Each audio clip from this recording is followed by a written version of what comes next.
Bienvenue à tous, je suis ravie de vous accueillir sur ce podcast qui a pour mission de mettre en avant des héros ordinaires.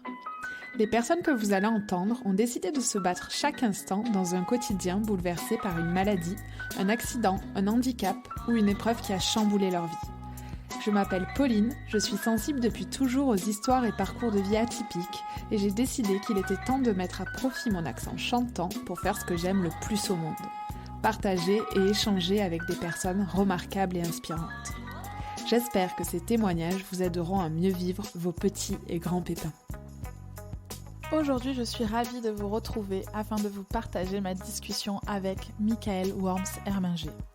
Docteur en santé publique et recherche clinique spécialisé dans les maladies psychiatriques, Michael est aussi atteint de troubles psychiques. Cette double casquette lui permet d'avoir une expertise unique et pointue sur le sujet. Je l'ai découvert grâce à son podcast Les mots bleus dédié à la santé mentale, et plus récemment avec son livre Vivre avec un trouble de santé mentale. Je pense que c'est un sujet qui nous concerne tous et pourtant trop souvent tabou. Je suis donc très fière de vous proposer cet épisode qui, je l'espère, vous apportera des éléments de réponse.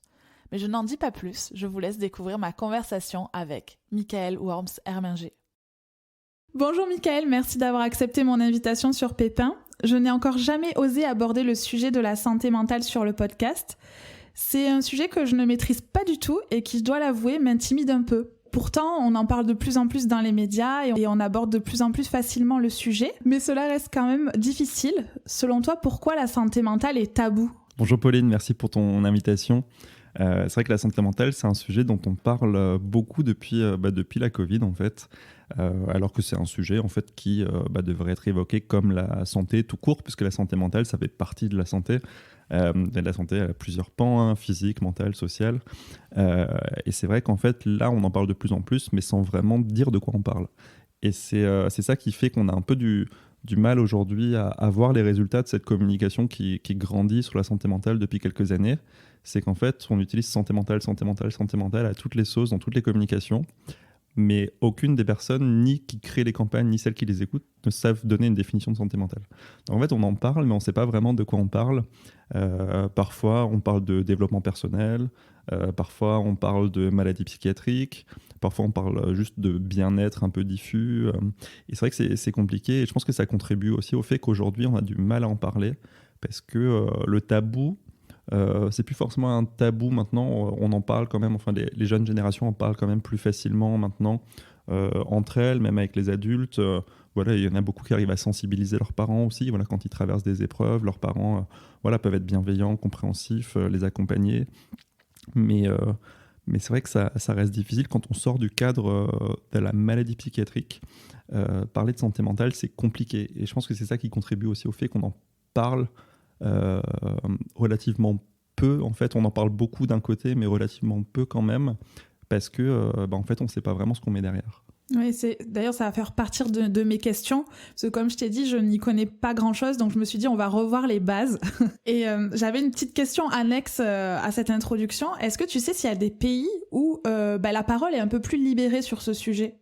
Ça dépend vraiment, parce que c'est vrai que même à l'intérieur d'un pays, voilà, ça va dépendre de ton origine professionnelle, de ton origine religieuse, etc. Donc voilà, il y a toujours des conceptions très différentes, même au sein d'un même pays. Les groupes d'âge vont pas avoir le même discours. Donc c'est vraiment très différent. Et c'est vrai que même au sein d'une même génération, c'est compliqué parce que tout le monde n'a pas la même sensibilité sur ce sujet-là. Donc des pays dans lesquels la parole est plus libérée. Historiquement, quand on parle surtout du Canada, des États-Unis, des pays du Nord. Donc c'est des pays en fait qui en fait depuis très longtemps enseignent ce qu'on appelle les compétences psychosociales. C'est en fait des compétences de vie en fait classiques dont on a besoin au quotidien pour évoluer de manière sereine. Donc ça va être apprendre à reconnaître ses émotions, apprendre à les gérer entre guillemets sainement, apprendre à avoir des relations constructives avec les autres, régler les conflits de manière pacifique. Donc en fait, en gros, vraiment apprendre à avoir des relations avec soi-même et avec les autres qui soient bénéfiques. Du coup, ça favorise aussi l'empathie, la compréhension, la bienveillance. Et donc en fait, dans ces pays-là, ça fait pas mal de temps que ces compétences-là sont enseignées dès le plus jeune âge. En France, c'est pas le cas. En France, c'est pas le cas. On le fait depuis vraiment très peu de temps. Je crois que ça doit faire 3-4 ans que ça commence à être enseigné dans les écoles. Donc ouais, c'est un peu ça le truc qui change entre les différents pays, c'est à partir de quel âge on commence à aborder les différents déterminants de la santé mentale, notamment voilà, tout ce qui va être émotionnel, relationnel. Donc ouais, historiquement, en tout cas dans les pays francophones, la Belgique et le Canada sont pas mal à la pointe là-dessus. Quand on cherche des ressources sur la santé mentale, sur la psychiatrie, ce qui ressort le plus souvent en premier, c'est le Canada en fait. C'est le Canada. Le Québec est vraiment très bon là-dessus, sur la communication, sur la recherche, sur la prise en charge psychiatrique et psychologique. Donc voilà, c'est un gros sujet là-bas. Mais c'est vrai qu'en France, on a toujours ce tabou de voilà, la culture française, c'est la fierté, c'est voilà, être chauvin, voilà. Et donc en fait, il n'y a pas de problème. Ouais, c'est ça, il n'y a pas de problème. On aime bien se plaindre, mais en fait, voilà, on veut continuer à se plaindre. C'est vraiment l'image caricaturale un peu du français qu'on a à l'étranger. Mais pour le coup, ouais, c'est ça. Quand on regarde dans les sondages aussi, la France est parmi les pays qui rapporte en fait le plus de mal-être en fait au sein de sa population, même plus que des pays qui sont en guerre où il y a la famine. Et c'est ça qui est impressionnant, c'est que voilà, dans ces sondages-là, voilà, on essaie de mesurer le bien-être des populations. La France est après des pays en guerre et en famine. En fait, c'est terrible en fait quand on regarde ça. Et pourtant, ben, on n'en parle pas. Alors, soit c'est qu'on a du mal un peu à intellectualiser son mal-être, d'où il peut venir, comment il peut se manifester, etc. Soit, en fait, c'est justement parce qu'on n'en parle pas qu'on se sent mal. Et c'est ça aussi le serpent qui se mord la queue, c'est que si on ne parle pas de sa souffrance, c'est pas possible d'aller mieux. Bon, ça, du coup, il y a plein de questions qui me viennent. Et tu penses que pour aller mieux, c'est une obligation d'extérioriser, en fait ? Ouais, bien sûr, bien sûr. On ne peut pas aller mieux tout seul. C'est comme, voilà, tu vas au ski, tu te casses une jambe. Tu peux extérioriser ta souffrance en criant aïe, mais ça ne va pas régler le problème que ton os est cassé. Donc voilà, il faut que tu ailles consulter quelqu'un qui va te faire de la thérapie manuelle, la kinésithérapie, qui va te donner des médicaments, qui va te prescrire justement du repos, etc., qui va te donner des règles pour éviter d'aggraver la chose. Quand on parle de santé mentale, c'est pareil, en fait, la santé mentale, c'est de la santé.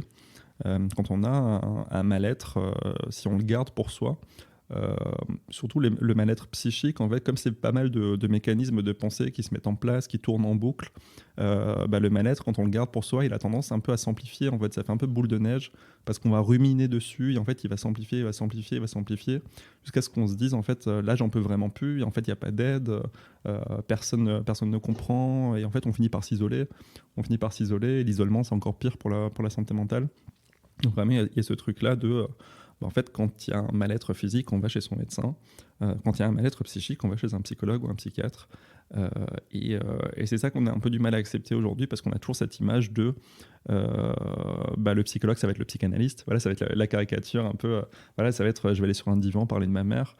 La psychanalyse, c'est pas du tout le courant prédominant. C'est l'image qu'on en a parce que c'est un peu, ça fait un peu sexy dans les films. C'est un peu le truc historique.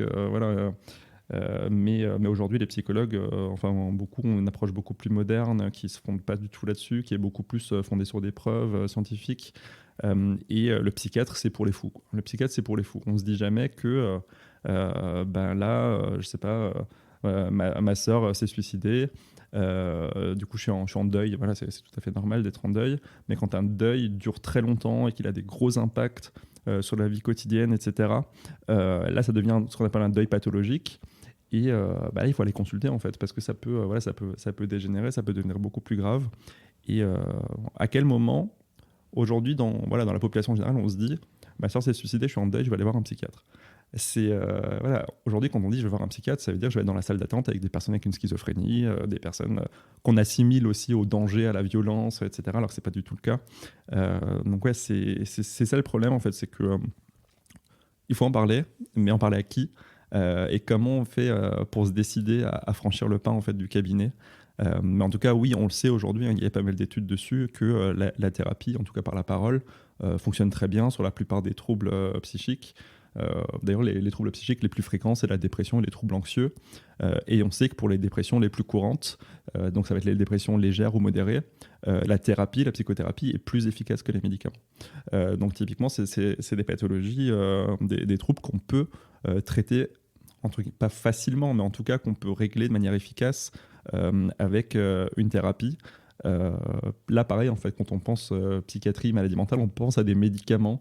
Voilà, on va avoir plein de préjugés sur les médicaments. Ils vont changer qui je suis, je vais être un zombie, etc. Qui sont aussi fondés sur des choses qu'on voit dans les films, en fait, des caricatures, des choses totalement fausses. Et on se dit pas, en fait, qu'aller voir un professionnel, ça va être pour parler, pour essayer de voir quels sont ses schémas de pensée, comment est-ce qu'on interprète peut-être de manière erronée ses émotions, ses ressentis, comment est-ce qu'on a peut-être des relations qui ne sont pas forcément très, très saines avec autrui. Donc ouais, la parole, on sait, ça libère et ça guérit. Ouais. Hyper intéressant, mais avant de poursuivre, est-ce que tu peux te présenter pour que les auditeurs comprennent un peu mieux pourquoi tu es l'homme de la situation pour parler de santé mentale? Alors, l'homme de la situation, je ne sais pas. En tout cas, j'essaie de contribuer à ma petite échelle. Moi, je suis docteur en santé publique et recherche clinique. Je suis spécialisé dans les maladies psychiatriques avec un double regard. Du coup, moi, j'ai mon regard professionnel et scientifique sur le sujet. Et à la fois, je suis concerné j'aime pas le dire comme ça, par plusieurs troubles psy. Parce que ça aussi, on pourra peut-être y revenir tout à l'heure. Donc voilà, c'est un peu... Voilà, je connais le sujet de deux manières différentes, voilà, de manière objective et de manière très subjective.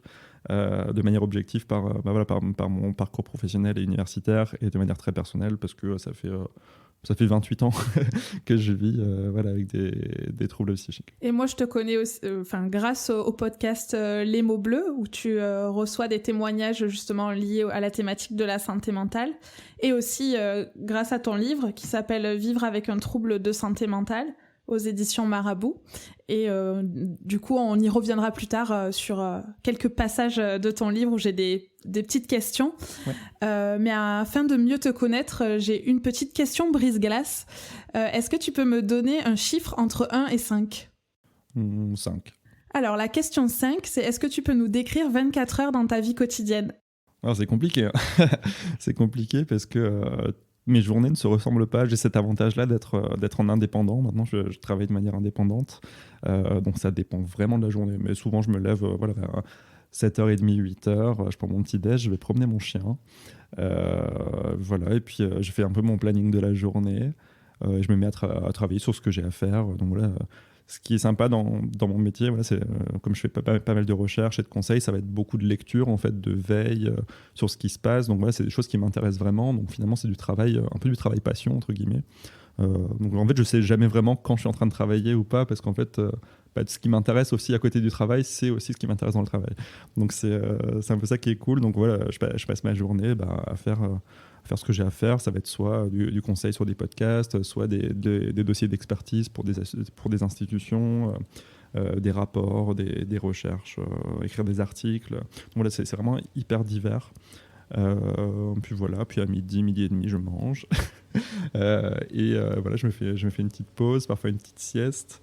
L'après-midi, ça recommence. Et voilà, une fois que j'ai fini, je vais prendre mon petit dîner et je vais ressortir le chien.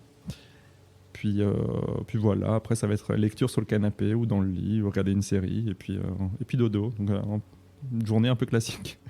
T'as des activités sportives ou des loisirs à côté du travail ? Ouais, moi je fais un tout petit peu de sport juste pour entretenir un peu la forme, histoire de bouger un peu. Donc rien de très... je fais pas du crossfit, hein. Ça va être un peu marcher, un peu faire du cardio et des petits exercices de gainage, des choses comme ça, juste... qui m'aide aussi en fait ça on pourra peut-être en parler aussi tout à l'heure, à reprendre contact avec mon corps en fait, parce que j'ai eu pas mal de problèmes à ce niveau-là avec des troubles du comportement alimentaire, donc ça m'aide aussi un peu à reprendre conscience de mon corps, de son fonctionnement, des sensations. Et sinon après niveau loisir, moi j'aime beaucoup lire, hein, pas forcément que des trucs scientifiques, mais j'aime beaucoup l'art aussi. Je fais pas mal d'expos d'art contemporain. Je fais de la photo aussi, j'adore sortir avec mon appareil photo et prendre des photos de bâtiments, de détails architecturaux. Je fais du piano, un peu plein de choses, enfin un peu touche à tout. D'accord, merci. Si tu veux bien, j'aimerais, avant de parler de ton expérience personnelle, m'adresser aux chercheurs et te demander si tu peux nous définir ce qu'est la santé mentale. Je sais que c'est un vaste sujet. Et la deuxième question, c'est à l'inverse, qu'est-ce qu'un trouble de santé mentale ? C'est des questions qui sont très compliquées, parce qu'il n'y a pas de définition consensuelle. C'est vrai que c'est comme pour la santé tout court, en fait, il y a la définition officielle de l'OMS, mais qui elle aussi est contestée. En fait, si tu regardes le nombre de définitions de la santé, tu en as au moins 50 ou 60, entre ceux qui partent du principe que la santé, c'est ne pas être malade, ceux qui partent du principe que la santé, c'est pas que ne pas être malade, mais c'est aussi se sentir bien. Donc il y a toutes ces approches-là, positives, négatives. Et pour la santé mentale, c'est un peu pareil, il y a une définition officielle, mais qui elle aussi est assez contestée. C'est celle de l'OMS qui dit que voilà, la santé mentale, c'est un état de bien-être qui permet de s'épanouir au quotidien, de faire face aux défis du quotidien et de réussir à contribuer à la société, entre guillemets. Donc voilà, ça va être ça, c'est se sentir bien et réussir à faire face en fait, au quotidien sans que ça pose trop de problèmes. Et il y a cette question en fait, de contribuer en fait, qui pose problème dans la définition parce que ça implique que la santé mentale, c'est quelque chose qui sert à travailler, en gros. Donc c'est ça qui est un peu contesté, c'est que l'OMS a une approche très productiviste en fait, de la santé mentale, de dire, voilà, la santé mentale, quand on a une bonne, c'est-à-dire que tu peux produire. Si tu en as une mauvaise, c'était un peu, voilà, t'es en situation de moins produire, donc tu contribues moins. Donc il y a peut-être même un jugement de valeur dans la définition. En tout cas, moi, la santé mentale, comme je la vois, c'est un état de bien-être. Voilà, j'enlèverais en fait cette notion de contribution parce qu'il y a des personnes qui n'ont pas envie de travailler, et c'est tout à fait OK. Hein. Voilà, c'est un état qui permet de faire face en fait aux différents événements de la vie. Voilà, la santé mentale, c'est pas la maladie mentale, comme la santé, c'est pas la maladie. Et pour le coup, pour parler des troubles psychiques, moi je parle de maladie mentale parce que je trouve que le mot a tellement été utilisé comme une injure, en fait, comme quelque chose de très péjoratif. Moi, je préfère l'utiliser maintenant un peu comme retournement du stigmate. Voilà, comme là, il y a un livre d'un ami qui est sorti récemment sur l'homosexualité, et le livre s'appelle PD. Voilà, c'est vraiment le courant de utiliser en fait l'insulte pour se la réapproprier et pour dire en fait, vous pouvez nous insulter, en fait, on s'en fout. Et pour le coup, moi, je suis vraiment partisan d'utiliser le mot maladie mentale parce que voilà, aujourd'hui, quand tu dis à quelqu'un t'es un malade mental, ça veut dire t'es en train de faire n'importe quoi. Pourtant, la plupart des malades mentaux souffrent d'une dépression, d'un trouble anxieux. Donc c'est pas du tout la représentation qu'on en a quand on en parle. Et pour le coup, pour répondre à ta question sur le versant pathologique, un trouble de santé mentale, c'est justement quand on n'arrive plus à faire face en fait à des événements, à des relations, à des situations. Et c'est ça qui est un peu compliqué dans le domaine de la santé aussi, c'est à partir de quel moment ça devient pathologique, à partir de quel moment c'est normal, à quel moment c'est pathologique. Et c'est pour ça qu'en fait la question qui semble simple, elle est hyper compliquée. Parce que pour le coup, le continuum entre maladie et santé, il est, c'est pas dichotomique, quoi. C'est pas juste t'es en bonne santé ou t'es malade. Il y a tout un continuum entre les deux qui dépendent en fait de chaque individu. Chaque individu a sa norme en fait subjective qui va être son fonctionnement classique moyen avec lequel il arrive à gérer le quotidien en gros. Et c'est à partir du moment où on commence à s'éloigner de manière significative de cette norme de la personne et qu'il commence à y avoir vraiment un impact sur le quotidien, qu'il commence à avoir une souffrance, que ça commence à durer, à être assez intense, que là on peut commencer à parler de troubles psychiques. Et ensuite, selon les manifestations, voilà, on va pouvoir utiliser un diagnostic ou un autre pour orienter vers une prise en charge appropriée. Mais c'est vrai que le socle commun, voilà, ça va être la souffrance qui s'étale dans la durée, qui est intense. Donc voilà, le trouble psychique, ça va être ça, le socle commun, ça va être la souffrance psychique qui s'étale et qui est importante. Merci, et pour rebondir sur ce que tu disais, je suis allée, en faisant mes petites recherches sur la santé mentale, je suis tombée sur le site amélie.fr, et dans leur petit article sur la santé mentale, ils définissent le bien-être mental par 4 points. Donc je vais te les lire, je sais pas si t'es déjà tombé dessus, et ça m'a fait un petit peu sourire. Donc ils disent: vous éprouvez un sentiment de bien-être mental si 1. Vous parvenez à exprimer vos talents et qualités. 2. Vous vous sentez capable de réaliser vos projets et de gérer votre vie. 3. Vous supportez les tensions normales de la vie et les tracas du quotidien.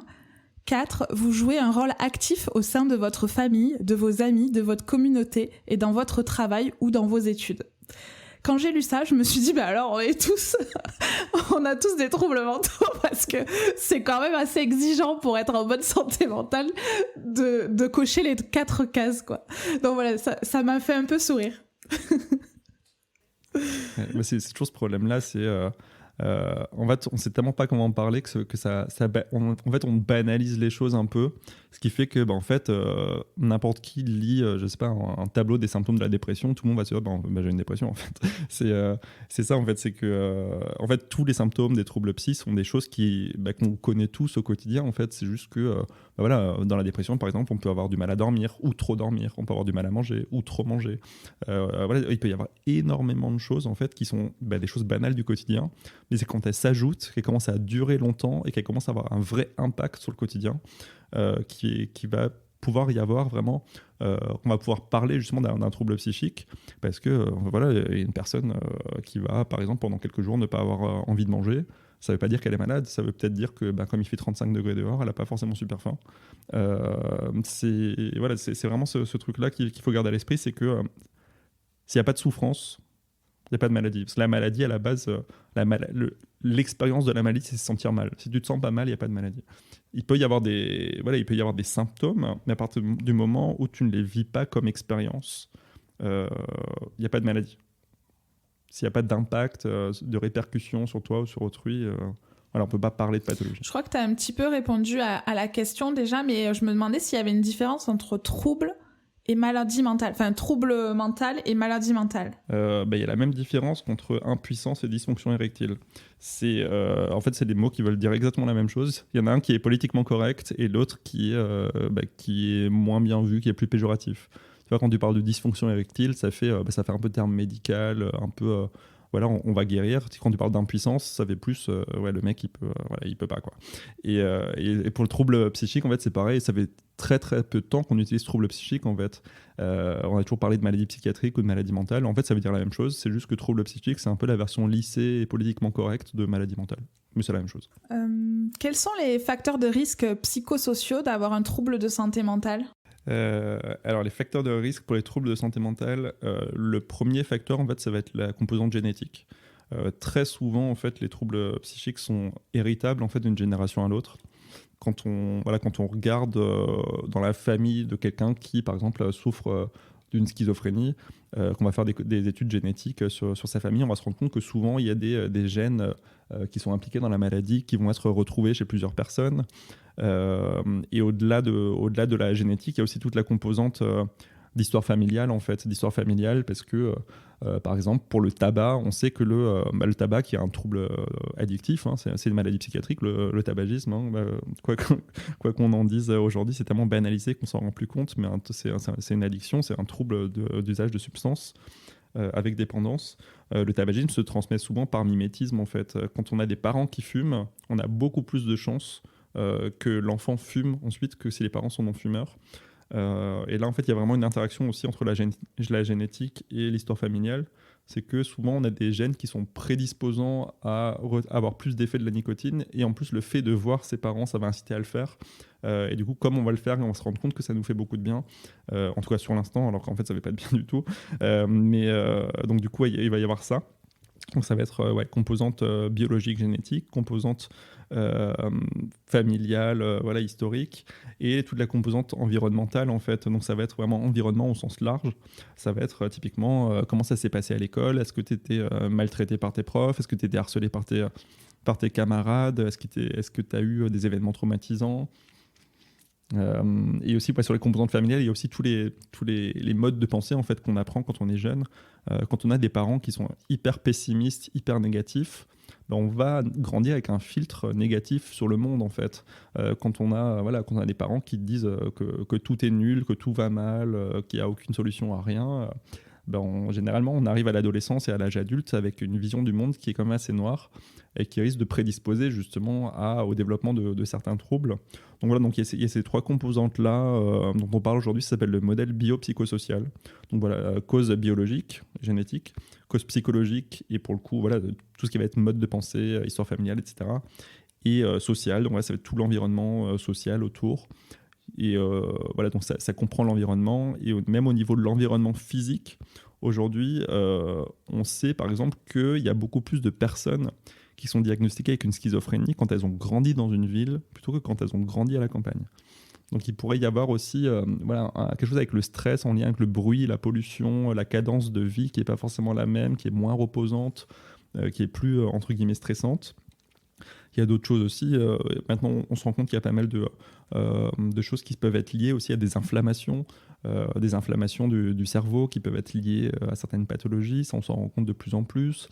Des choses qui peuvent être liées à des infections aussi. Par exemple, il y a des études sur les troubles schizophréniques. On s'est rendu compte que les enfants qui étaient nés au printemps, début d'été, avaient plus de risques de développer une schizophrénie parce que en fait, quand la mère est enceinte, donc elle va être enceinte pendant l'automne-hiver, quand il y a beaucoup d'infections, la grippe, etc.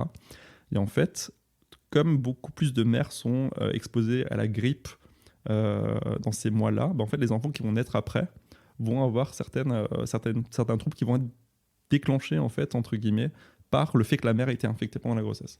En fait, il y a vraiment énormément de facteurs qui peuvent jouer. Voilà, et après, c'est ce qu'il faut, je pense que ce qu'il faut préciser aussi, mais ça c'est peut-être un peu technique, c'est que la maladie mentale, c'est un construit, un diagnostic, c'est un construit. À un moment, on s'est dit, ces symptômes-là, on les retrouve chez pas mal de personnes, donc on va appeler cette maladie comme ça. Et ce qu'il faut avoir à l'esprit, c'est typiquement que quand on est en France et qu'on entend des voix, c'est considéré comme pas normal, parce que voilà, ça ne fait pas partie de la vie quotidienne des personnes qui sont nées en France, qui vivent en France, et qu'on considère comme des personnes qui fonctionnent normalement au quotidien. Typiquement, quand on va dans certains pays, dans certaines tribus qui ont des traditions rituelles, chamaniques, entendre des voix, c'est valorisé, c'est pas une maladie. C'est ça qu'il faut aussi comprendre, c'est qu'il y a toute cette composante en fait culturelle de la maladie mentale, qui est que quelque chose qui peut être reconnu comme pathologique à un endroit ne l'est pas forcément ailleurs. Et c'est le cas de pas mal de maladies. Par exemple, on parle dans le cas de la santé physique, par exemple, on parle de la drépanocytose. La drépanocytose, c'est une maladie du sang qui provoque de gros problèmes, qui est assez fréquente en fait dans les populations qui vivent outre-mer, et en fait là-bas, certes c'est une maladie, mais c'est un avantage en fait parce qu'elle protège du paludisme. Alors qu'en France il n'y a pas de paludisme, donc en fait la maladie est juste une maladie. Donc c'est ça qu'il faut bien prendre en compte, c'est que le lieu où on habite, la culture dans laquelle on habite, a aussi un gros impact sur le fait que ce qu'on a va être considéré comme une maladie ou pas. Oui, je fais le parallèle avec un handicap physique, et notamment tu l'abordes dans ton livre, que vraiment un handicap ou une maladie, c'est vraiment lié à son environnement en fait. Si moi personnellement j'ai la vue, si on me met dans le noir, je peux dire que je suis sacrément handicapée. Donc c'est vraiment lié à son environnement, ouais. Et comment, en France, aujourd'hui, on se soigne d'un trouble de santé mentale ? Quelles sont les solutions qui s'offrent à nous si on a besoin de se soigner ? C'est compliqué. C'est compliqué parce qu'il y a énormément c'est vraiment un labyrinthe, la prise en charge en psychiatrie. Il y a vraiment énormément de structures qui ne communiquent pas forcément entre elles, qui ne sont pas forcément super accessibles parce qu'il y a beaucoup de demandes et elles sont quand même assez rares, ces structures. Premier recours, en fait, ce qui se passe la plupart du temps, c'est que les personnes vont chez leur médecin généraliste. Ce qui est bien d'un côté parce qu'elles font la démarche d'aller en parler à un professionnel, mais ce qui n'est pas forcément bien de l'autre côté, c'est que les médecins généralistes sont très mal formés en fait, au sujet. Très mal formés au sujet, ils ne savent pas forcément comment prendre en charge, vers qui réorienter. Et le médecin généraliste, ce n'est pas son métier de passer une consultation de 45 minutes, 1 heure. Déjà, il peut pas, ce n'est pas prévu dans son planning, et il n'a pas les compétences pour faire un entretien psychiatrique complet, un suivi de thérapie, etc. Donc souvent, les personnes ont cette bonne volonté de vouloir aller consulter quelqu'un et se tournent vers leur médecin traitant par défaut de savoir vers qui d'autre aller. Et en fait, on se retrouve un peu dans une impasse parce que le médecin généraliste, ce qu'il fait la plupart du temps, c'est qu'il va prescrire des médicaments. Prescrire des médicaments même quand il n'y en a pas besoin. Typiquement, je le disais tout à l'heure, les dépressions les plus fréquentes, elles sont relativement légères ou modérées. Dans ces cas-là, en fait, c'est la thérapie qui va fonctionner. Les médicaments, on le sait, n'ont pas d'efficacité sur les dépressions légères. Les antidépresseurs ne servent à rien sur les dépressions légères. Donc du coup, ça va être un peu ça le problème, c'est que 70% des personnes dans cette situation vont aller consulter un généraliste et être, entre guillemets, mal ou pas prises en charge. Mais pas parce que c'est la faute des généralistes, c'est juste que c'est pas dans leur formation en fait. Ce qui est assez dommage parce qu'on sait qu'un gros nombre de consultations chez médecins généralistes en fait abordent des sujets psy notamment quand c'est des personnes âgées. Il y a souvent la composante de l'isolement par exemple, des pensées suicidaires passives, de se dire vivement que ça se finisse. Là, il y a énormément en fait de choses de ce type-là qui se retrouvent, mais pour lesquelles les médecins généralistes ne sont pas équipés. Deuxième solution, si c'est un trouble, vraiment un trouble psychique, on va potentiellement commencer par un psychiatre qui lui va pouvoir mettre un diagnostic, justement, qui va pouvoir voir le degré de sévérité, si justement il y a besoin de continuer avec un psychiatre, donc avec une prise en charge médicale, donc avec des médicaments. Parfois certains psychiatres font aussi de la thérapie. Et aussi, voilà, il peut voir si la sévérité est peut-être moindre et nécessite seulement une approche psychothérapique. Donc dans ce cas-là, il va pouvoir réorienter vers un psychologue. Voilà. Donc le psychologue, la différence, c'est qu'il n'est pas médecin. Il ne va pas pouvoir prescrire de médicaments, mais son métier, c'est de faire des thérapies. Et donc là, des thérapies, il y en a qui fonctionnent très bien sur tout un tas de pathologies psychiatriques. Donc ouais, ça va être ça. Donc médecin généraliste en premier recours, il va pouvoir éventuellement vous orienter vers un professionnel compétent s'il en connaît. Psychiatre ensuite, voilà, pour avoir un diagnostic précis, voir vraiment jusqu'à quel point le trouble s'étend, quel impact il peut avoir, à quel point la souffrance est intense. Et ensuite, soit un traitement médicamenteux qui normalement on va de pair avec une thérapie, mais c'est très peu appliqué en France. Quand on a des médicaments, normalement on est censé avoir une thérapie en plus. Soit uniquement une thérapie, ce qui souvent en fait suffit. Mais le problème, c'est que les thérapies ne sont pas remboursées. Le problème, c'est que les thérapies en France, contrairement aux médicaments, ne sont pas remboursées parce que les psychologues ne font pas partie en fait, du panier de soins remboursés par l'assurance maladie. Ce qui fait que c'est beaucoup plus simple d'aller voir un psychiatre parce qu'on n'a pas d'argent à débourser, entre guillemets, à part l'euro de franchise et les quelques centimes sur les boîtes de médicaments. Donc on va tendance à avoir cette approche-là de se dire je vais aller chez le psychiatre parce que c'est remboursé. Alors que ce dont on a besoin, c'est d'un psychologue et d'une thérapie. Thérapie qui peut durer plusieurs semaines, plusieurs mois, parfois plusieurs années. Une fois par semaine ou 2 fois par mois, ça fait un budget quand même. Ça fait un budget. Donc il y a ce problème-là du psychologue en libéral qui est très utile. On le sait, il y a plein d'études qui montrent que la psychothérapie, c'est extrêmement efficace. Mais la France refuse aujourd'hui de les rembourser. Il y a un dispositif qui existe depuis 2 ans, ça s'appelle Mon Psy, qui propose le remboursement de 8 séances de psychologue sur prescription d'un médecin traitant, mais des séances courtes en fait. Et une fois que les 8 séances sont passées, si ça ne va pas mieux, il n'y a rien derrière. Donc c'est un dispositif qui est assez mal fait, que la plupart des psychologues boycottent parce que les conditions étaient faites les discussions étaient faites dans des conditions déplorables. Les psychologues n'étaient pas du tout d'accord avec ce qui a été proposé. Donc déjà, il y a très peu de psychologues qui participent. Je crois qu'il n'y a même pas 10% des psychologues qui participent. Et c'est principalement dans les grosses villes en fait. Et dans les grosses villes, souvent il y a déjà une offre de soins qui est là. Et là où on en a besoin, c'est dans les zones rurales, dans les zones un peu les déserts médicaux, etc. Donc il y a ce dispositif-là qui existe si vraiment on a un peu un passage à vide, quoi. C'est même pas vraiment pour les troubles psychiques parce qu'il faut ne pas avoir de diagnostic psychiatrique justement pour en bénéficier. Donc ça va être pour faire face après un licenciement, après un deuil, des choses un peu classiques plus pour avoir un accompagnement émotionnel en fait qu'une vraie thérapie pour un trouble. Sinon, ensuite, il y a toujours les services hospitaliers. Il y a des services hospitaliers de psychiatrie qui sont spécialisés. Là, pour le coup, c'est l'écueil qu'ils ont, c'est qu'ils sont très spécialisés dans un trouble particulier. Voilà, il va y avoir des services qui sont spécialisés dans la dépression, d'autres dans les TOC, d'autres dans la schizophrénie. Donc ça, c'est aussi, là, pour le coup, il faut avoir déjà un parcours avant de diagnostic et d'un psychiatre qui vous oriente en fait, vers là-bas, vers des spécialistes vraiment très pointus. Sinon, du côté gratuit, pour le coup gratuit, anonyme, où il n'y a vraiment rien à débourser, c'est les CMP, les centres médico-psychologiques. Il y en a à peu près un dans toutes les villes. Mais le problème, c'est que comme c'est un peu la seule source d'accès vraiment gratuite à la prise en charge psychiatrique et psychologique, il y a beaucoup d'attentes. Parfois, ça peut aller à 6 mois, 9 mois, 1 an d'attente. Quand on est dans une situation d'urgence psychologique, c'est pas tenable en fait, c'est pas tenable. D'où aussi l'intérêt en fait de pas hésiter à aller aux urgences en fait, de pas hésiter à aller aux urgences parce que ça peut être justement un moyen d'accélérer en fait la prise en charge en CMP ou en service hospitalier. C'est vraiment quand ça va plus, ne pas se dire qu'il y a plus d'espoir en fait, parce qu'il y a toujours de l'espoir, il y a toujours des choses qui existent. On les a peut-être pas encore rencontrées à ce moment-là, on n'a pas eu l'opportunité de les croiser, mais elles existent.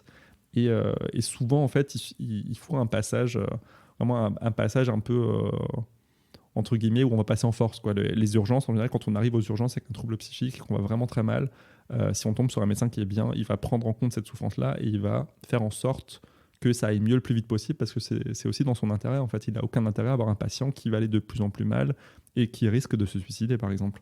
Donc voilà, c'est souvent ça, mais le problème, c'est que faut attendre d'être dans l'extrême urgence et d'être extrêmement mal, en fait. Donc c'est un peu tout ça le problème qu'on a en France. Les solutions existent, mais elles sont difficilement accessibles. Pour les étudiants, il y a aussi des bureaux d'aide psychologique dans les universités, mais là aussi, il n'y en a pas beaucoup. Ils ne font pas de suivi non plus. Voilà, ils peuvent faire des consultations ponctuelles. Et là aussi, voilà, il y a de l'attente. Il y a des structures en fait, comme ça, un peu éparses qui existent un peu partout. Il faut se renseigner un peu sur ce qui existe dans sa région, parce que c'est vraiment très différent selon les régions. Mais c'est vrai qu'il faut toquer à toutes les portes, en fait. Tu sais s'il y a des entreprises qui ont des psychologues au sein de leur entreprise, justement? Alors, ça existe. Ça existe. Hein. Je pense qu'à peu près toutes les grosses boîtes en ont. Mais c'est pas une obligation, en fait. C'est pas une obligation. Je pense typiquement, par exemple, tu vois, chez Orange, France Télécom, où il y a eu vraiment, voilà, il y avait eu des vagues de suicides, des tentatives de suicide. Voilà, eux, maintenant, ils prennent en charge tout ça. Ils accompagnent leurs salariés. Sinon, parfois, quand il y a un suicide dans une entreprise, il y a ce qu'on appelle la postvention, donc des interventions d'équipes de psychologues qui vont venir apporter du soutien aux collègues, voilà, permettre de parler de ça, etc., et avancer. C'est vrai que des psychologues dans les entreprises, il y en a assez peu. Peut-être que la médecine du travail prend un peu le relais quand même. En tout cas, non, pas du tout. Enfin, en tout cas, la médecine du travail pose des questions au niveau santé mentale, si par rapport... Justement, on entend beaucoup parler du burn-out, pose des questions au niveau stress, qualité de vie au travail, etc. etc. Ouais, mais c'est vrai que la médecine du travail, là, depuis quelques années, elle existe quasiment plus. Avant, c'était des visites qui étaient beaucoup plus régulières avec un médecin du travail. Maintenant, les visites sont, il me semble, si on n'est pas en situation de handicap, c'est une fois tous les 5 ans. Une fois tous les 5 ans, et c'est pas forcément réalisé par un médecin. Ça peut être réalisé par un infirmier, par un aide-soignant. Donc ça enlève déjà tout le côté médical, parce que voilà, les aides-soignants, les infirmiers sont des paramédicaux. Voilà, ils ont des compétences, ouais, ils ont des compétences en santé, mais qui ne sont pas forcément celles que le médecin a sur les pathologies pour diagnostiquer et orienter. Donc ouais, la médecine du travail, elle est vraiment un peu en déclin à cause de ça. Ce qui fait que ouais, quand tu dois juste passer un entretien avant une embauche, t'as pas forcément l'occasion de parler encore des conditions de travail dans ton nouveau job. Donc tu peux pas vraiment savoir si tu vas finir harcelé, en burn-out, etc. On te demande juste, voilà, est-ce que tu es en forme pour prendre ton poste, et rendez-vous dans 5 ans si tu es encore dans la boîte. Donc la médecine du travail aujourd'hui, c'est dommage, parce que avec la médecine scolaire, c'était un des gros piliers de la prévention, et en fait on les a totalement déchiquetés et c'est vraiment dommage. Mais je crois savoir quand même qu'en tant que salarié, on peut solliciter un rendez-vous à la médecine du travail quand on veut, par contre. Ouais, mais ça, c'est très très rare en fait que les gens le fassent, parce que les gens sont même pas au courant. Souvent, les salariés sont même pas au courant qu'ils peuvent consulter leur médecin du travail à la demande, avec aussi la barrière qui est que, est-ce que si je vais voir mon médecin du travail, mon employeur va savoir que je suis allé le voir, et est-ce qu'il va savoir pourquoi je suis allé le voir. Et il y a ce truc-là, justement, avec aussi l'autre écueil qui est que le médecin du travail n'a pas le droit de faire d'ordonnance, ni d'arrêt de travail. Il peut faire des recommandations pour le médecin traitant de la personne, mais lui-même n'a pas le droit en fait de prescription. Donc il y a aussi ce truc-là de dire, je vais aller voir le médecin du travail qui n'est pas forcément spécialisé sur la santé mentale, qui est spécialisé sur les problématiques au travail, mais ça va être plus souvent être des choses d'ordre physique, par exemple le mal de dos, les blessures, les choses comme ça.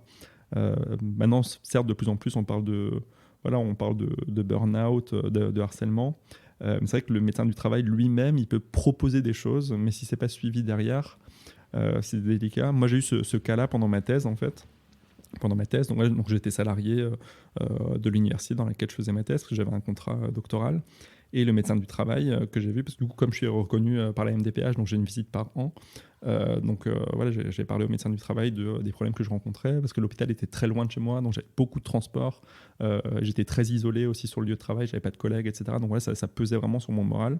Donc je n'ai parlé au médecin du travail qui, lui, a fait une recommandation à l'université de dire en fait, là, ce qu'il fait, il peut très bien le faire chez lui, sans trajet, et en bossant dans un café avec des amis, parce que voilà, ce qu'il fait, c'est de l'analyse statistique. En fait, il a juste besoin de son ordi. Ça a été une bataille de 6 mois avec l'université pour qu'ils acceptent. Alors que c'est le médecin du travail qui a vraiment insisté, il les a appelés tous les jours, etc. Il a fallu faire intervenir le ministère de l'enseignement supérieur pour qu'il m'accorde juste le télétravail. Donc c'est un peu ça, ouais, ça dépend vraiment sur qui on tombe. Et justement, c'était une de mes questions. Est-ce qu'en France, quand on a une maladie mentale, on peut avoir la reconnaissance de la qualité de travailleur handicapé ? Ouais, c'est quelque chose qu'on sait assez peu, parce qu'en fait, le handicap psychique est reconnu depuis assez peu de temps. En fait, ça fait ça fait 10-15 ans que le handicap psychique est entré justement dans le champ de la reconnaissance du handicap. Donc ouais, tout à fait. C'est le parcours classique, hein, le dossier classique MDPH. On va aller voir son médecin traitant ou son médecin spécialiste qui nous suit pour le trouble. Et il faut remplir le dossier classique, hein, comme pour n'importe quel handicap.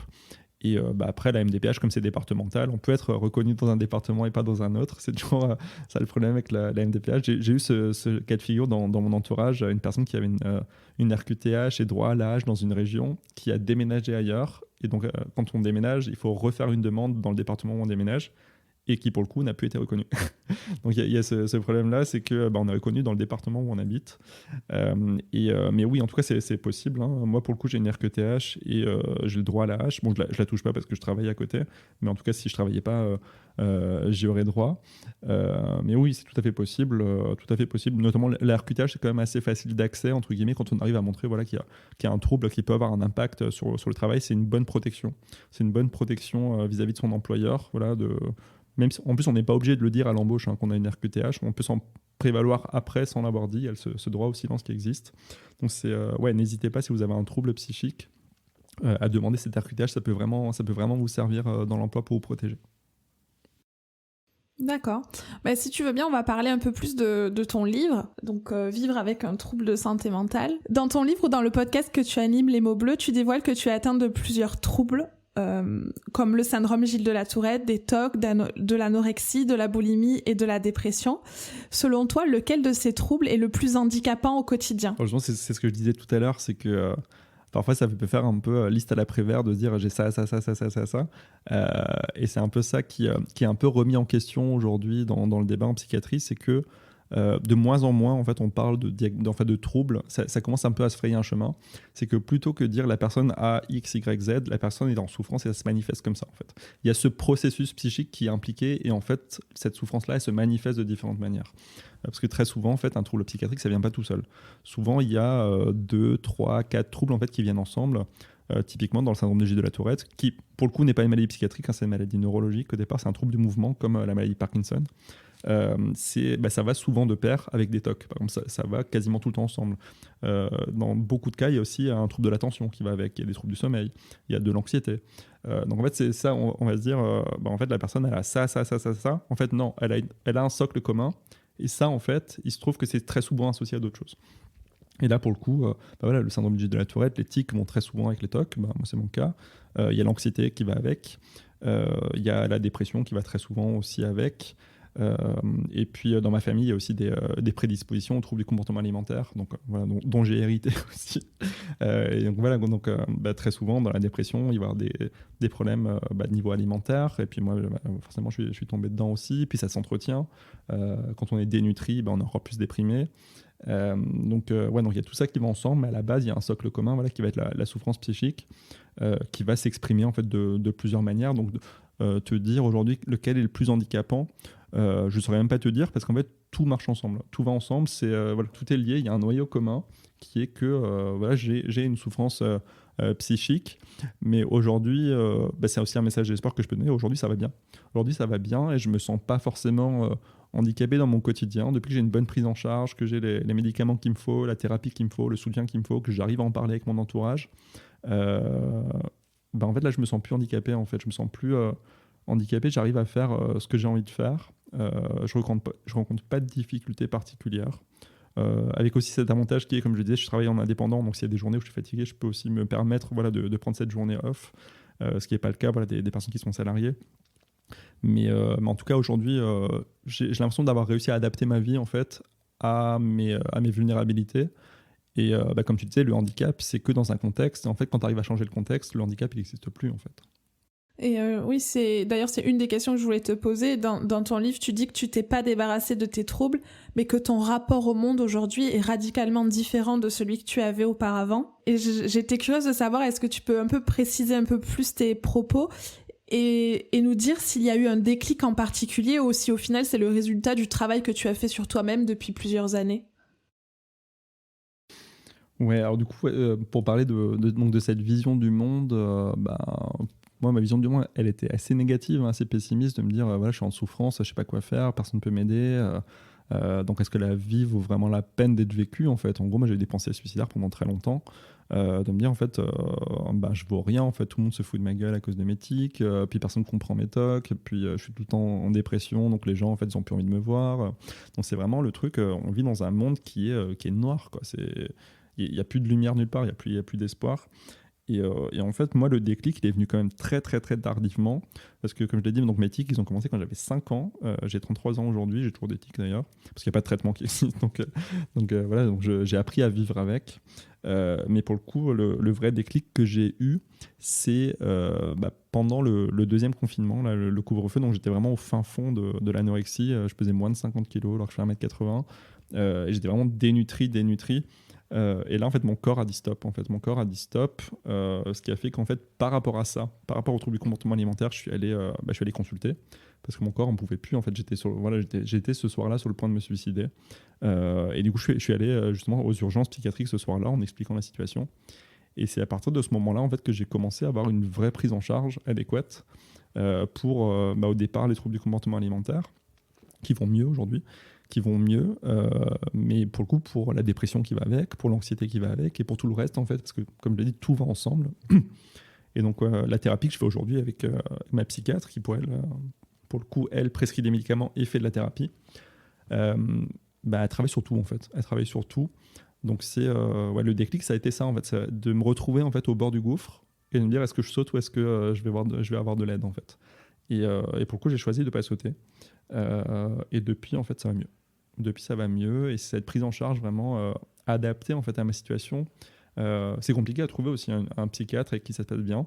C'est la différence avec les autres médecins. Voilà, quand on a des problèmes pour respirer, on va chez un pneumologue, il fait les tests, il prescrit le médicament, et puis voilà, s'il est sympa ou s'il n'est pas sympa, ça change rien. Un psychiatre, c'est quand même une relation très humaine. Voilà, c'est une personne avec qui on va parler pendant 1 heure, plusieurs fois par semaine ou plusieurs fois par mois. Si le courant passe pas, ça marchera pas. C'est le principal facteur de réussite d'une thérapie, c'est l'alliance thérapeutique. C'est la confiance mutuelle entre le thérapeute et son patient, et l'impression d'avoir réussi, l'impression de pouvoir avancer ensemble, en gros.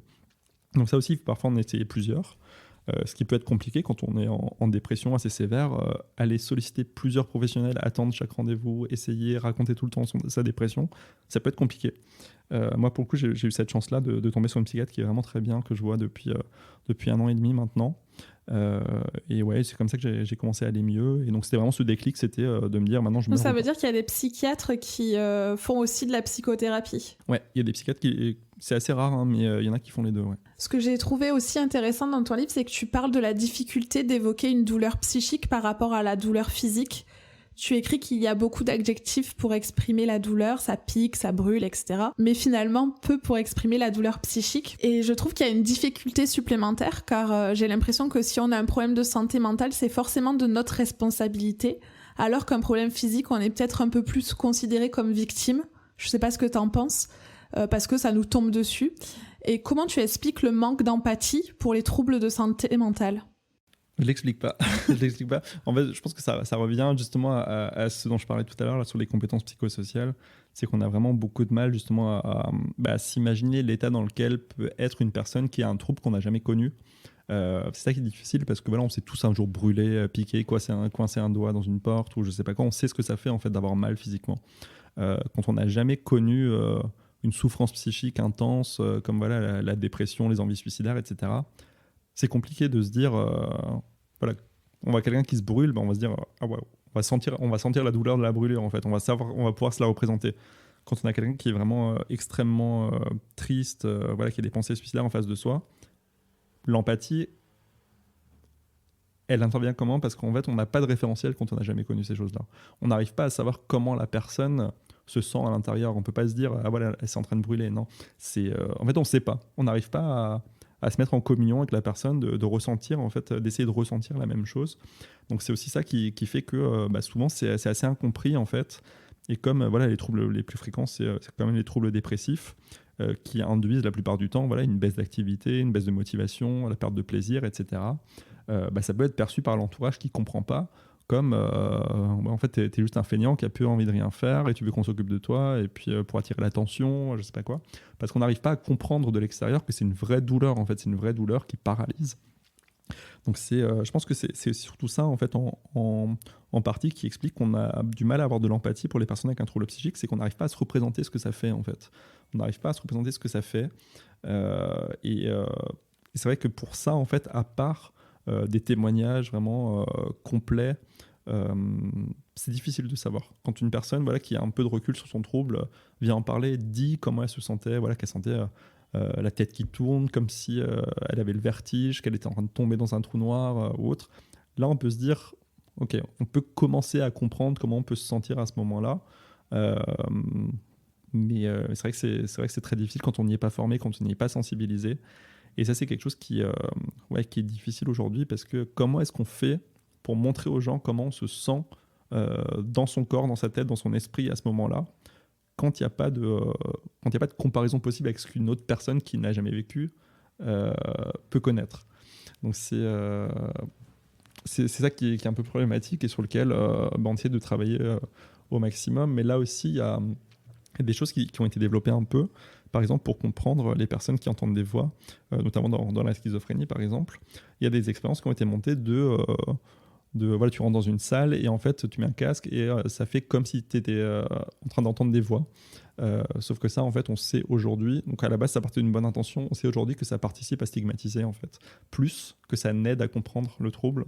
Donc c'est vrai qu'en fait ce qui marche le mieux, en tout cas dans les études scientifiques, c'est la rencontre en fait. C'est la rencontre entre une personne non malade et une personne avec une maladie en fait. C'est ça qui va permettre vraiment la discussion en fait, la discussion approfondie avec une personne dans l'écoute. Qui va permettre de mieux s'imaginer la chose, mais c'est vrai que ça reste quand même très difficile. Je pense qu'il y a aussi le fait que ce soit invisible. Quand on a un handicap physique ou une maladie, ça se voit de l'extérieur. Même si, par exemple, c'est un cancer, ça ne se voit pas. Souvent, les traitements font que visuellement, on voit que la personne est malade. Alors que pour un trouble psychique, il y a toujours cette question, est-ce que la personne me ment ? Est-ce que c'est vrai ? Est-ce que c'est pas des mensonges, tout ça ? Et je pense qu'il y a du coup... Enfin, moi, personnellement, je vais peut-être être plus méfiante quand quelqu'un me... Enfin, voilà, je sais pas trop comment l'exprimer, mais... c'est une bonne remarque, parce qu'en fait, aujourd'hui, on ne sait pas dire si une personne qui parle de symptômes psychiques... en fait, on ne sait pas reconnaître quelqu'un qui est malade de quelqu'un qui n'est pas malade. C'est impossible. Il n'y a pas de marqueur. Voilà, c'est pas une prise de sang, un IRM ou je sais pas quoi qui va pouvoir nous dire. En fait, dans la psychiatrie, on écoute la personne. Et puis même si on part du principe que la personne peut mentir, le fait en soi d'aller voir un psychiatre et de mentir, d'inventer des symptômes, c'est déjà le signe d'une grosse souffrance en fait. Donc en fait, c'est ça, de se dire peut-être que la personne me ment. En fait, en soi, le fait qu'elle mente sur sa situation, c'est déjà un problème et qui montre une grande souffrance qui mérite d'être prise en charge. Donc c'est vrai qu'il y a ces questions-là qui se posent, mais en fait, c'est vrai que quand on la prend dans ce sens-là, de se dire ça se trouve, elle invente, mais en fait, pourquoi est-ce qu'elle a besoin d'inventer ça ? Pourquoi est-ce qu'elle a besoin d'inventer ça ? C'est sans doute qu'il y a une raison derrière à approfondir et qui a besoin d'aide en fait. Tu en parles régulièrement et j'ai aussi lu une étude qui rapporte que chez les hommes, il y a un faible taux de diagnostic de dépression, mais un taux élevé de suicide et beaucoup d'abstention pour recourir aux soins de santé mentale. Pourquoi, selon toi, les hommes s'intéressent moins à la santé mentale ? Alors, déjà de base, les hommes s'intéressent moins à la santé tout court. Et encore moins à la santé mentale, parce qu'aujourd'hui, c'est quand même, comme tu le disais, aujourd'hui, la santé mentale, les troubles psychiques, c'est associé à... c'est une personne qui est un peu fainéante, qui a perdu sa force, entre guillemets. Voilà, dans nos sociétés, il faut que l'homme soit fort, qu'il montre ses muscles et qu'il soit infaillible. Et pour le coup, si tu te dis que tu souffres d'une dépression, tu perds un peu ta virilité, en gros, dans le modèle de société actuel. Donc, tu es moins un homme, tu vas être moins reconnu comme un homme par tes amis hommes. Donc, c'est vrai que les hommes parlent très, très peu de santé mentale entre eux. Ils en parlent très, très peu à leurs professionnels de santé, parce que souvent, ils considèrent que c'est bon, moi, je suis un bonhomme, je vais réussir à m'en sortir tout seul. Je n'ai pas besoin d'aller parler de mes émotions à un médecin. Souvent que les émotions elles-mêmes sont ignorées en fait par les hommes aujourd'hui. Un homme n'a pas le droit d'éprouver d'émotions, en gros, à part de la fierté, etc. C'est vraiment les schémas en fait classiques, caricaturaux qu'on retrouve encore beaucoup aujourd'hui. On a l'impression que les choses changent, mais en fait non, on le voit encore aujourd'hui. C'est quasiment que des femmes qui vont consulter pour des troubles psychiques, parce que elles ont été plus habituées depuis leur enfance à parler de leurs émotions, de parler de leurs relations, etc. Donc ouais, c'est compliqué. Donc il y a très peu de diagnostics qui sont posés à temps chez les hommes. En général, ils sont posés une fois qu'il y a une tentative de suicide, voilà, quand il est vraiment presque trop tard en fait. C'est ce qu'on voit par exemple pour le nombre de suicides. En fait, il y a beaucoup plus de tentatives de suicide chez les femmes et beaucoup plus de morts par suicide chez les hommes. Donc c'est-à-dire que les femmes en fait ont plutôt tendance à passer à l'acte bien avant dans le processus. Donc quand c'est encore relativement facile en fait d'intervenir, de prendre en charge pour essayer d'aider la personne. Mais elles utilisent aussi des moyens qui sont moins violents que les hommes. Là aussi, il y a ce truc de l'homme, il faut qu'il soit fort. Donc même dans son suicide, il faut qu'il utilise une méthode qui soit forte. Donc ça va être plus les armes à feu, la pendaison, etc. Les femmes, ça va plus être par exemple des médicaments. Donc il y a même les méthodes qui changent parce que les hommes souvent laissent tellement pourrir la situation en fait émotionnelle et psychique qu'au bout d'un moment, en fait, ils en arrivent à un point où c'est vraiment intolérable, il faut que ça explose. Il faut que ça explose. Et donc, en fait, c'est un peu ça. Le problème, c'est que tant que les hommes, en fait, n'arriveront pas à parler de ça sans se sentir, en fait, un peu menacés dans leur virilité ou dans leur image d'homme, dans leur entourage, ça produit beaucoup de souffrance, en fait. Ça produit beaucoup de souffrance inutile.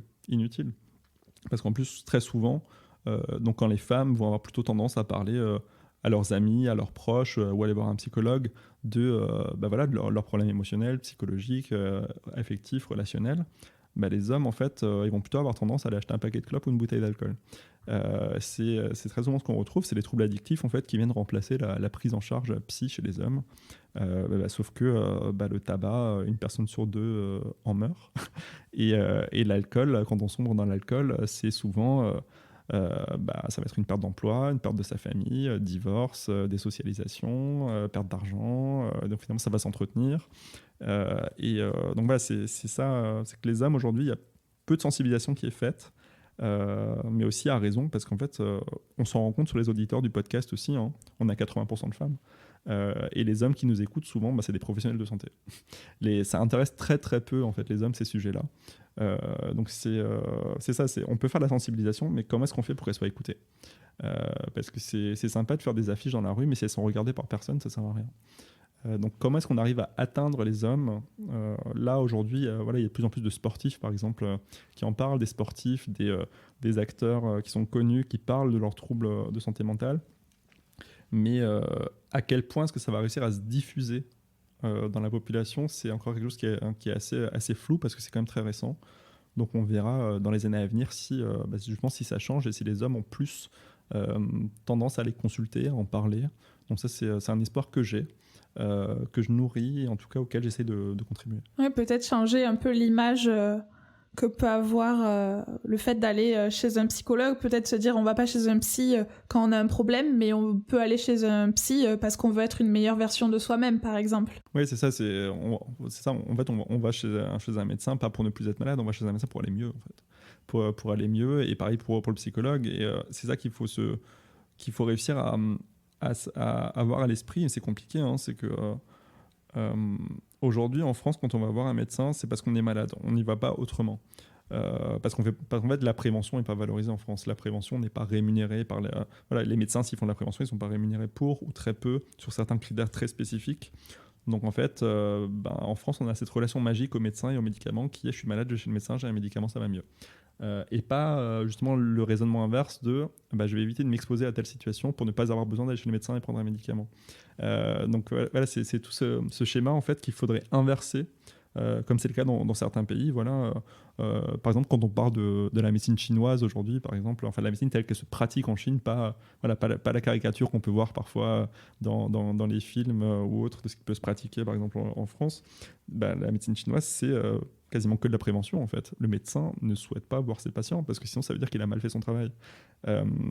C'est ça en fait, c'est cette culture-là en fait de la prévention, de l'hygiène de vie, de vivre entre guillemets sainement, si ça veut dire quelque chose, parce que là aussi c'est tout un débat de qu'est-ce qui est sain, qu'est-ce qui l'est pas. Mais en tout cas de ne pas avoir besoin de prise en charge parce qu'en fait on n'a pas coché les cases en fait qui permettent de tomber malade. Donc ça c'est aussi quelque chose de super important. Et parmi les cases, comme je le disais tout à l'heure, pour tomber malade avec une maladie psychiatrique, il y a toute cette histoire familiale, cet environnement social, Et pour les hommes, ça va être ça, voilà, les parents qui vont vouloir avoir un garçon viril, et puis l'entourage de l'équipe de foot qui te harcèle à partir du moment où je sais pas, tu laisses échapper une larme. Bah, ça forge en fait justement des schémas de pensée qui vont être négatifs, qui vont pouvoir dégénérer. C'est en vrai fait, que moi, j'ai toujours peur d'aller déranger un professionnel de santé. De me dire peut-être qu'en fait là ça va ou ça va passer, peut-être que c'est pas si grave, que ce soit physique ou mental en fait. Il faut que j'ai la certitude que j'ai vraiment un problème pour aller consulter quoi. Mais justement pour revenir là-dessus, c'est à partir du moment où on commence à se dire est-ce que je dois aller chez le médecin, c'est qu'il y a un problème. C'est qu'il y a un problème et il n'y a pas de doute en fait à avoir. Si j'ai à l'esprit que là, cette situation-là, potentiellement peut être suffisamment problématique pour nécessiter une prise en charge, c'est qu'il y a besoin d'une prise en charge. En tout cas, même si c'est juste de l'écoute du médecin, voilà, des petits conseils pour je sais pas, changer son alimentation pendant 2-3 jours ou autre, il y en a besoin parce que quand on va chez le médecin, c'est pas forcément parce qu'on a l'attente d'un diagnostic précis. Quand on va chez le médecin, c'est parce qu'on se sent mal. Parce qu'on a un mal-être, voilà, parce qu'il y a un truc qui se passe mal dans le corps ou dans l'esprit. Et ce qui est intéressant, c'est une petite anecdote, c'est que du coup, moi, c'est mon copain qui fait le montage des podcasts. Donc voilà, il écoute vraiment tous les épisodes voilà, de manière très longue, répétée, etc. Donc voilà, il est au courant voilà, de comment ça se passe. On a quand même pas mal de témoignages de personnes qui ont exprimé justement ce truc-là de est-ce que je suis légitime d'aller consulter, est-ce que le psychiatre, je vais pas lui faire perdre son temps, est-ce qu'il va pas se moquer de moi parce que c'est pas suffisamment grave. Et donc lui, voilà, il sait que penser comme ça, c'est pas utile parce que le psychiatre, le psychologue, ils sont là pour ça, pour recueillir n'importe quelle souffrance, qu'on la juge grosse ou pas. Et lui-même s'est retrouvé confronté à devoir il a connu un deuil là récemment et il a voulu consulter. Il s'est dit en fait pareil, il s'est pas senti légitime de dire voilà, un deuil ça arrive à tout le monde, je vais pas aller voir quelqu'un pour ça. Si en fait, à partir du moment où tu souffres, t'es légitime à aller consulter quelqu'un pour aller mieux. C'est le principe en fait. C'est le principe. Et c'est vrai que même lui, pour le coup, il a quand même monté 35 témoignages de 1 heure, voilà, il sait de quoi on parle. Même lui, il a eu ce réflexe de se dire je suis pas légitime. Ouais, il y a un peu cette peur de déranger ou ouais. Mais il faut oser quoi. On arrive aux questions de la fin. Si tu avais une baguette magique, qu'est-ce que tu aurais envie de dire au Michael d'il y a quelques années ? C'est pas fini. C'est pas fini, il y a de l'espoir. Est-ce que tu as un livre, un podcast, un film ou une musique dont tu as envie de nous parler ? Niveau musique, je l'avais déjà cité ailleurs, c'est la chanson Corbeau Blanc de Julien Doré. Elle est pas super connue, mais j'adore cette chanson parce que justement, elle parle. En fait, elle semble parler de suicide en fait, et c'est celle que j'écoutais quand j'allais vraiment très très mal.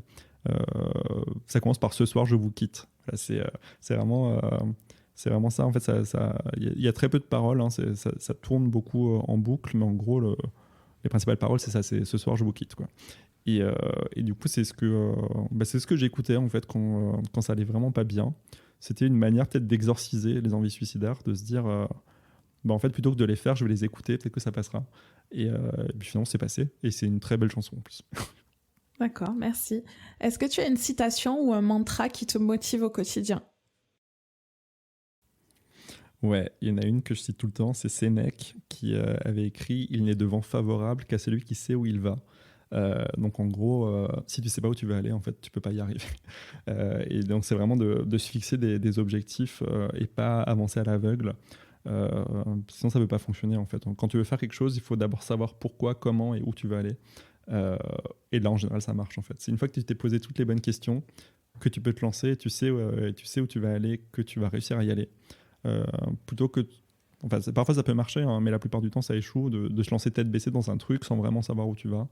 Le problème c'est comment est-ce que tu peux savoir si tu es arrivé là où tu voulais aller si tu savais pas où tu voulais aller. Donc voilà, c'est aussi quelque chose qui permet de positiver la chose, parce que si tu sais où tu veux aller et que tu arrives à y aller, tu seras content en fait. Tu seras content, j'ai atteint mon objectif. Si de base tu n'as pas d'objectif et que tu avances, tu sauras jamais en fait si tu as réussi ton objectif ou pas. Donc tu pourras pas se dire ah c'est cool, j'ai réussi. En fait non, tu as réussi quoi? Parce que tu savais pas où tu voulais aller. Donc voilà, c'est vraiment ça. C'est moi, quand j'essaie d'avancer dans une direction, j'essaie de voir exactement où je veux aller. Et en général, ça marche pas mal pour se fixer un cap. Et voilà, c'est comme ça que moi j'avance au quotidien. Maintenant, je me fixe des buts qui ne sont pas forcément des buts énormes. Voilà, ça peut être des petits buts de me dire là, cette semaine, je vais pas très bien. Écoute, samedi, mon objectif, c'est d'aller voir une expo. Donc de sortir de la maison, d'aller voir une expo. Et cette expo-là, parce que j'aime bien. Et voilà, si le samedi soir, je me rends compte que j'ai réussi à aller au musée, voir cette expo, et que je serais content. En fait. Plutôt que de me dire ce week-end, je vais faire un truc. Voilà, tu vois, ça veut pas dire grand-chose. Ce week-end, je vais faire un truc, en soi, se lever du lit, c'est faire un truc. Mais voilà, de dire un truc précis, je vais aller voir cette expo ce jour-là, ça te permet de cocher la case. J'ai réussi à faire. Se fixer des objectifs précis, qu'ils soient petits ou grands, pour avoir une direction, quoi. Et du coup, un vent favorable. Est-ce qu'il y a un sujet dont on n'a pas parlé et que tu aimerais aborder ?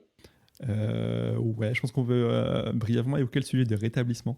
Le rétablissement dont on parle assez peu quand on parle de santé mentale, en tout cas chez les personnes qui ne sont pas sensibilisées à la chose.